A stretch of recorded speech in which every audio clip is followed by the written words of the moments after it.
Peace, Mr. President, is close to the hearts of Nigerians, as we are in the front line in the war on terror. Boko Haram's war against the people of Nigeria, Chad, Niger, and Cameroon may not attract as much worldwide attention as the wars in the Middle East, but the suffering is just as great and the human cost is equally high. This is a war about values, between progress and chaos, between democracy and the rule of law. Boko Haram celebrates violence against the weak and the innocent, and deplorably they hide behind their perverted interpretation of Islam. Boko Haram is as far away from Islam as anyone can think of. Many of my colleagues attending this forum would want to know how our new government intends to tackle the huge problem the government has inherited. Friends of Nigeria and foreign investor partners will be encouraged to know that the new government is attacking the problems we inherited head-on. We intend to tackle inequalities arising from massive unemployment and previous government policies favoring a few people to the detriment of the many. We intend to emphasize quality technological education for development and lay foundation for comprehensive care of the aged, the disadvantaged, and the infirm. But for now, terrorism is the immediate problem. Accordingly, Mr. President, members of the General Assembly, the new Nigerian government, which I have the honor to head, moved with dispatch to put in a bold and robust strategy to defeat Boko Haram. Nigeria and her neighbors, Cameroon, Chad, Niger plus Benin, are working together to face this common threat within the regional framework of the Lake Chad Basin Commission. We have established a multinational joint task force to confront, degrade, and defeat Boko Haram. We have driven them away from many of their strongholds, killed or captured many of their operatives or commanders, and freed several hundred of hostages. Mr. President, one of our major aims is to rescue the Chibok girls alive and unharmed.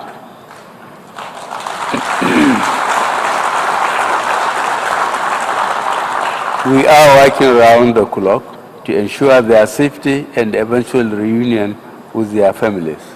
Chibok girls are constantly on our minds and in our plans. Mr. President, terrorism is by no means the major or the only evil threatening and undermining the well-being of societies around the world. Corruption, cross-border financial crimes, cyber crimes, human trafficking, spread of communicable diseases, climate change, proliferation of weapons are all major challenges of the 21st century, which the international community must tackle collectively. Let me reaffirm Nigerian government's unwavering commitment to fight corruption and illicit financial flows.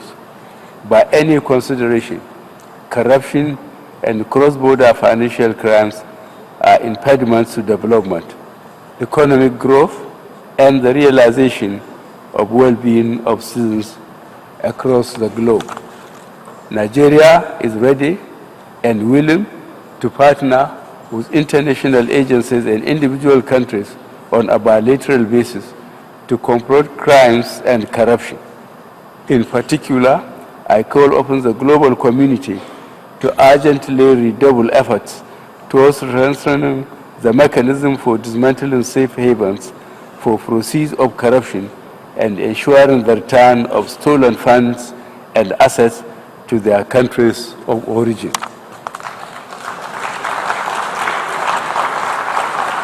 Mr. President, the world is now facing a big new challenge: human trafficking.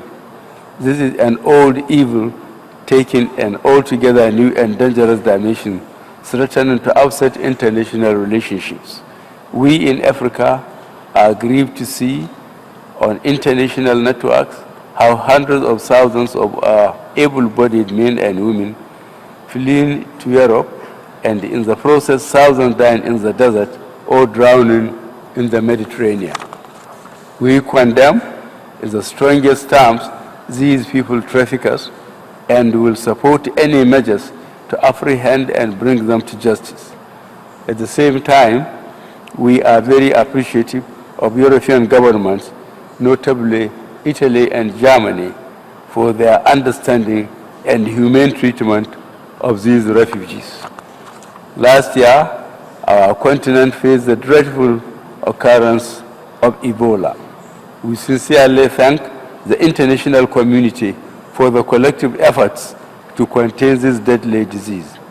We are not out of the woods yet, but we would like to record our appreciation to the United States, United Kingdom, France, and China for their outstanding assistance in arresting the spread of Ebola and care of those infected in collaboration with host countries. Mr. President, Nigeria fully subscribes to and fully endorses goals 13, 14, and 15 of the SDGs regarding climate change.